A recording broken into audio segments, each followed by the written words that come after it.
Bonjour à toi et bienvenue au message lumière de la famille Myriam Bethléem en ce beau mardi de juillet. Bonjour à toi en ce jour où dans l'évangile de la messe, Saint Matthieu nous rappelle l'explication que Jésus a faite à ses disciples de sa parabole de l'ivraie dans le champ. Il leur a expliqué que celui qui a semé le bon grain, c'est lui-même, que l'ivraie, c'est ce qui vient du mauvais, que la moisson, c'est la fin du monde, et que le champ, c'est le monde. Je prie cette parole et ce que je comprends, c'est que le champ, c'est ma vie, qui est comme un jardin. Et dans ma vie, il y a toutes sortes de plantes, de bonnes plantes productives, agréables à regarder, qui apportent la joie, la vie. Mais il y a aussi des mauvaises herbes qui nuisent en volant les ressources dédiées normalement aux bonnes plantes, la lumière et l'eau. Chaque jour, je suis invité à entretenir mon jardin, à y enlever les mauvaises herbes que je découvre et à encourager les bonnes plantes à grandir. Si je laisse passer plusieurs journées sans m'occuper de mon jardin intérieur, les mauvaises herbes vont profiter beaucoup et ça va être plus compliqué de faire le ménage. Si ma vie spirituelle n'est pas entretenue, la vie divine va avoir de la difficulté à y pousser, à y grandir. Une chance que j'ai de mon côté la miséricorde du grand jardinier qui est Jésus le Sauveur et que je peux prendre des cours de jardinage intérieur avec maman Marie.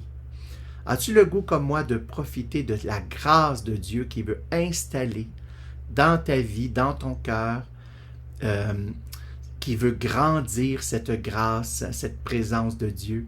Et pour commencer ou recommencer notre histoire d'amour avec le Seigneur, il faut installer dans notre vie ou réinstaller une habitude de fidélité, à rencontrer Jésus dans la prière matinale, dans le cœur à cœur d'intimité du matin qu'on appelle l'oraison rencontre.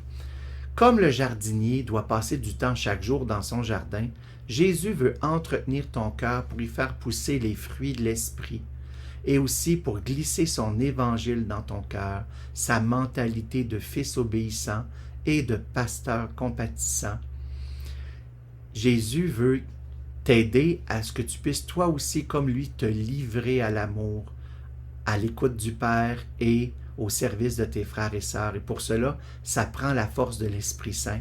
Ça prend les fruits de l'Esprit qui grandissent dans notre jardin intérieur. Et la méthode royale, c'est cette fidélité de l'oraison rencontre. On ne le dira jamais trop. Avant de te dire au revoir, je voudrais témoigner d'une petite lumière qui est venue dans ma vie il y a 1 an et demi et qui a beaucoup changé ma façon de voir l'oraison rencontre. J'avais entendu notre fondatrice Sœur Jeanne répéter pendant tant d'années cette prière « Je recommence, Jésus, aujourd'hui mon histoire d'amour avec toi ».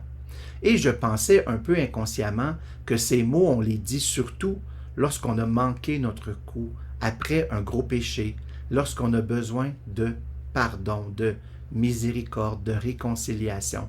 Et ce n'est pas faux, mais ce n'est pas seulement cela. Lors d'un enseignement de notre servante générale Monique aux affiliés de la famille Myriam, elle a mentionné que notre oraison rencontre, c'est une façon de dire au Seigneur en commençant la journée. Jusqu'aujourd'hui, Seigneur, tu ne m'avais pas donné un cœur pour comprendre, des yeux pour voir et des oreilles pour entendre. Dès le matin, je profite de ce moment pour redire au Seigneur ma dépendance envers lui, mon besoin de le rencontrer, de l'aimer, de lui parler dès le matin. Première chose, première priorité pour mettre le Seigneur au centre de ma vie. Et ces mots de Sœur Jeanne, en entendant notre servante générale Monique parler, ont pris pour moi un autre sens. Maintenant, je chante dès le matin à mon oraison rencontre, « Je recommence aujourd'hui, Jésus, mon histoire d'amour avec toi. » Pas nécessairement parce que j'ai manqué mon coup, mais parce que, comme un pauvre, j'ai besoin de la grâce. Et comme un pauvre, je ne sais rien au fond. J'ai besoin d'être enseigné chaque jour, de recommencer comme un pauvre. Et ce chemin de fidélité dans l'oraison dans la prière quotidienne, matinale, chaque jour dans un cœur à cœur, c'est cela qui forge le chemin de la sainteté dans notre vie. Avec la pratique du oui d'amour, des actes de vertu et l'union à l'offrande de Jésus. Veux-tu dire oui, toi aussi, ou redire ton oui que tu as peut-être sûrement déjà dit un jour? Redire ton oui aujourd'hui à ce grand O de la vie spirituelle qui est la pratique de l'oraison, le chemin de sainteté de l'oraison. Tu pourras toi aussi chanter à la suite de Sœur Jeanne et de tous ceux qui se sont attachés à Jésus.